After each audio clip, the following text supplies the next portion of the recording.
வணக்கம் நண்பர்களே. நாம் இன்னைக்கு இந்த வீடியோவில் என்ன ஒரு முக்கியமான தகவலை பற்றி பார்க்க போகிறோம் அப்படின்னு சொல்லிட்டு பார்த்தீங்கன்னா, சிடபிள்யூசி சீசன் 7ல் நடந்துட்டு இருக்க பிரச்சனை அப்படிங்கிறது எல்லாருக்குமே நல்லாவே தெரியும். அந்த வகையில் அந்த பிரச்சனைக்கு இன்னைக்கு சப்போர்ட்டிவாக பேசியிருக்கிற மிஷ்கின் சாரை பற்றி தான் நாம் இந்த வீடியோவில் டீட்டெயிலாக பார்க்க போகிறோம்.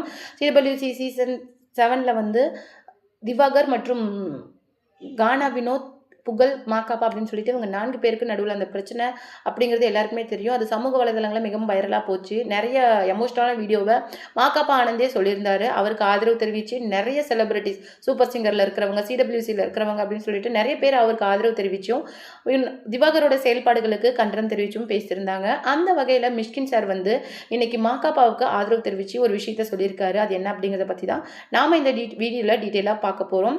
அது மட்டும் இல்லாமல் திவாகர் பண்ண விஷயங்களை எக்ஸ்போஸ் பண்ணுற மாதிரி அறந்தாங்கி நிஷாவே அந்த விஷயங்களை எல்லாம் ஓப்பனாக சொல்லியிருந்தாங்க. அவர் வந்து டீஸ் பண்ண பொண்ணு நான் தான், என்கிட்ட தான் அப்யூசிவான வேர்ட்ஸ் எல்லாம் யூஸ் பண்ணி பேசினார் அப்படின்னு சொல்லிட்டு ஓப்பனாக அறந்தாங்கி நிஷா மற்றும் அவருடைய கணவரான ரியா சலி 2 பேருமே சொல்லியிருந்தாங்க. அது மட்டும் கிடையாது, இந்த ப்ராப்ளமில் அந்த ஒரு கயாஸ் ஏற்பட்டுச்சுல்ல, அதில் வந்து சுனிதா மற்றும் அறந்தாங்கி நிஷா அந்த விஷயத்தில் ஹர்ட் ஆயிருந்தாங்களோ அப்படின்னு சொல்லிட்டும் அவரை வந்து கண்ட்ரோல் பண்ண முடியாத பட்சத்துக்காக மாகாப்பா மற்றும் புகழோட அசிஸ்டன்ட் மற்றும் பவுன்சர்ஸ் எல்லாம் உள்ள வந்து அவரை வந்து குண்டு கட்டா தூக்கி வெளியில போட்டாங்க அப்படிங்கிற மாதிரி விஷயத்தையும் ஓப்பனா மஞ்சுநாதன்ல இருந்து, அங்க குக்கா இருக்க மனோ சார்ல இருந்து, அது மட்டும் கிடையாது அறந்தாங்கி நிஷால இருந்து எல்லாருமே இந்த விஷயத்த ஓப்பனா பேசியிருந்தாங்க. இந்த விஷயங்கள் எல்லாம் ஓப்பனா பேசி கூட அவர் வந்து ப்ரொவோக் டிவில கொடுத்த இன்டர்வியூல அவர் பண்ண கலவரங்கள், அது மட்டும் இல்லாம பிக் பாஸ் தாமரையா இருக்கட்டும், அறந்தாங்கி நிஷாவா இருக்கட்டும், பெண்கள் கூட பார்க்காம ரொம்பவும் தரக்குறைவான ஒரு வீடியோவை அவருடைய சேனல்லையே போட்டிருந்தாரு. இந்த மாதிரி விஷயங்கள் தான் சமூக வலைதளங்களில் மிகவும் பேசும் பொருளாக போயிட்டு இருக்குது. அந்த வகையில் இன்னைக்கு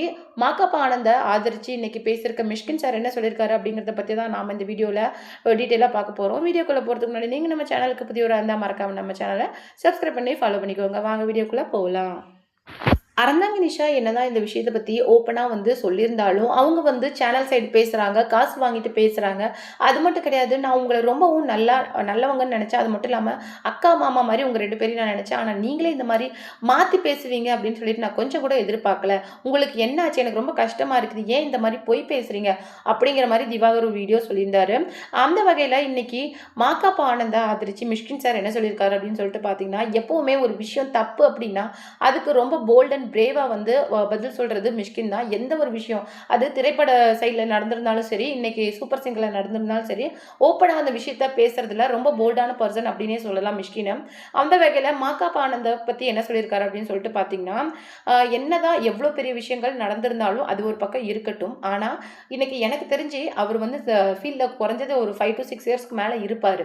அப்படிப்பட்ட பர்சன் கிட்ட வந்து இன்னைக்கு யாரோ ஒருத்தர் வந்து நீங்கள் குடிச்சிட்டு தான் ஹோஸ்ட் பண்ணுறீங்க, பெண்கள் கூட தப்பாக இருக்கிறீங்க அப்படிங்கிற மாதிரி விஷயங்களை அவர் மேலே ஒரு அலிகேஷனாக வச்சா அதை அப்படியே எடுத்துக்கிட்டு மீடியா வந்து கேட்குறத பார்த்தா தான் எனக்கு ரொம்ப கோவமாக வருது.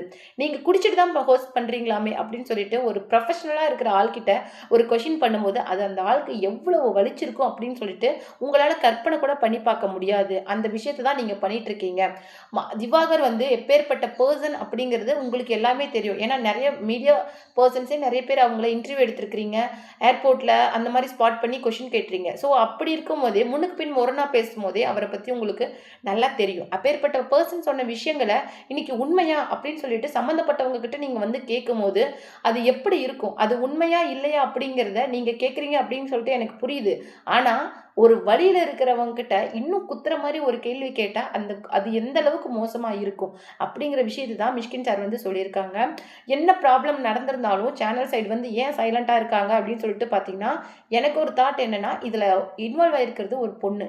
மேபி அவங்க பேசினா இந்த பொண்ணோட விஷயங்களும் ஃபுட்டேஜும் வெளியில் வரும் அப்படிங்கிறதுக்காக தான் இதை சேனல் சைடு ரொம்ப சைலண்ட்டாக மெயின்டைன் பண்ணிட்டு இருந்தாங்க. ஆனால் அந்த பொண்ணே வந்து இன்னைக்கு மேபி இந்த விஷயத்த ஓப்பனாக பேசின அப்புறமும் கண்டிப்பாக இந்த விஷயத்த சூன் சார்ட் அவுட் பண்ணிடுவாங்க. ஆனால் இந்த விஷயத்தில் ஒரு ஒரு இந்த மாதிரி ஒரு ஆள் ரியாக்ட் பண்ணியிருக்காங்க அப்படின்னா இது ரொம்ப காமன்.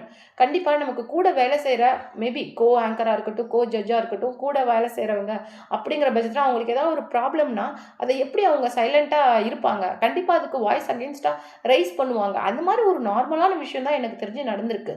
ஆனால் அது இந்த அளவுக்கு இன்னைக்கு மீடியா வந்து இன்னைக்கு ஒரு பர்சனை ரொம்ப துன்புறுத்துறது மட்டும் கிடையாது, இன்னைக்கு அவருடைய மனநிலை அப்படிங்கிறது எந்த அளவுக்கு இருக்கும்? டிப்ரஷன் அப்படிங்கிறது எப்படி இருக்கும்? நம்ம என்னதான் ஒரு விஷயம் வந்து ஃபன்னா, காமெடியா அத கிராஸ் பண்ணி போயிரலாம் அப்படின்னு நெனச்சாலுமே, அதுல நாம ஈடுபட்டுருக்கோம் அப்படிங்கும்போது, நம்மளுடைய மனசு அப்படிங்கிறது காயப்படும்.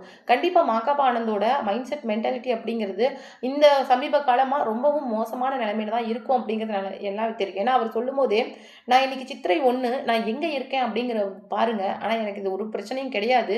ஒரு ஒரு பொண்ணுக்காக தான் இந்த ப்ராப்ளம ஃபேஸ் பண்ணிட்டுருக்கேன். இந்த மாரி ப்ராப்ளம் ஃப்யூச்சர்ல வந்தாலும், கண்டிப்பா அகைன்ஸ்ட்டா நான் நிப்பேன். ஏன்னா, என் கூட இருக்கிறவங்க, எனக்கு தெரிஞ்சவங்க, அவங்களுக்கு ஒரு ப்ராப்ளம் அப்படிங்கும்போது, நான் தனக்கு ஏதாவது ஆயிடும் அப்படின்னு சொல்லிட்டு, நான் என்னால கடந்து போக முடியாது அப்படின்னு சொல்லிட்டு மாக்காப்பா சொன்ன விஷயங்கள், எனக்கே ரொம்பவும் பார்க்கறதுக்கே ரொம்பவும் எமோஷனலா கஷ்டமா இருந்தது.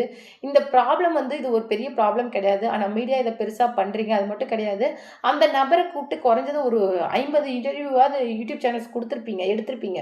இதுலருந்து என்ன தெரியுது? வியூஸ்க்காக தான் நீங்க பண்றீங்க அப்படிங்கிறது, மீடியா ஒரு சைடு டிஆர்பிக்காக பண்றாங்க அப்படிங்கிறது நல்லாவே தெரியுது. ஸோ இந்த ப்ராப்ளம் வந்து சூன் சார்ட் அவுட் ஆயிட்டும் அப்படின்னு சொல்லி நான் நினைக்கிறேன். அது மட்டும் இல்லாம, மாகாபாவ பத்தி எனக்கு மட்டும் கிடையாது, சூப்பர் சிங்கர் செட்ல மட்டும் கிடையாது, எல்லாருக்குமே நல்லாவே தெரியும். சொசைட்டில ஒரு நல்ல ஒரு ஃபேமோட இருக்கிற ஆளு. ஸோ வந்து இந்த ப்ராப்ளத்த இன்னும் பெருசு பண்ணாதீங்க அப்படிங்கிற மாரி மிஷ்கின் வந்து சொல்லியிருக்கிறாரு. அது மட்டும் கிடையாது. இது ஒரு முக்கியமான விஷயம்.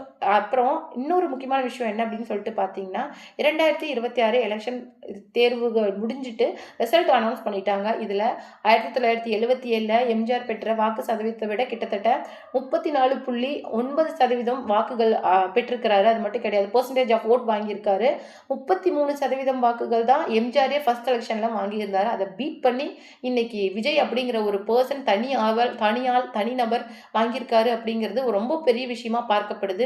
எல்லா தொகுதிகளிலுமே தாவேகா குறைஞ்சது இன்னைக்கு 108 சீட்டு வாங்கியிருந்தாலும், தோல்வி அடைஞ்ச தொகுதிகள்ல வாங்கின அந்த வித்தியாசம் அப்படிங்கிறது ஜெயிச்சவங்களுக்கும், தோத்தவங்களுக்கும் குறைஞ்சது 100, 200 மேக்ஸிமம் ஒரு ஓட்ல ஜெயிச்ச பெர்சன்ஸ்லாம் இருக்கிறாங்க. அப்படி இருக்கக்குள்ள இன்னைக்கு 2 வாரங்கள்ல தன்னுடைய தனிப்பெரும்பான்மையை நிரூபிக்கிறதா ஆளுநருக்கு விஜய் கடிதம் எழுதியிருக்கிறாரு. அந்த வகையில தன்னுடைய மனைவிய இன்னைக்கு விஜய் வந்து வர சொல்லியிருக்கிறாரு அப்படிங்கிற மாரி ஒரு விஷயம் தான் இன்னைக்கு சமூக வலைதளங்கள்ல மிகவும் பேசுபொருளா போகுது. டிவோர்ஸ்க்கு அப்புறமேலு தன்னுடைய மனைவிய அஃபிஷியலா நீலாங்கரைக்கு அவர் வர சொல்லியிருக்காரு அப்படிங்கிற விஷயம் வந்து இன்னைக்கு பேசுபொருளா போறது மட்டும் கிடையாது. அவங்க மறுபடியும் சேர்ந்துருவாங்களா அப்படிங்கிற ஒரு சின்ன ஏக்கம் வந்து எல்லா டிவிகே தொண்டர்கள், விஜயோட ரசிகர்கள் மனதிலயும் இருக்குது. அப்படிங்கிற பட்சத்துல தன்னுடைய வெற்றி சான்றிதழ வாங்குறதுக்கு முன்னாடி அப்பா, அம்மா கிட்ட ஆசீர்வாதம் வாங்கிட்டு ரொம்பவும் மரியாதையா நிமித்தமா பார்க்க போயிருந்தாரு. அதுக்கப்புறம் தான் வெற்றி சான்றிதழ வாங்கி வெற்றி பெற்றுட்டோம் அப்படிங்கிற மாதிரி ரொம்ப சந்தோஷமா வெளியில வந்தாரு.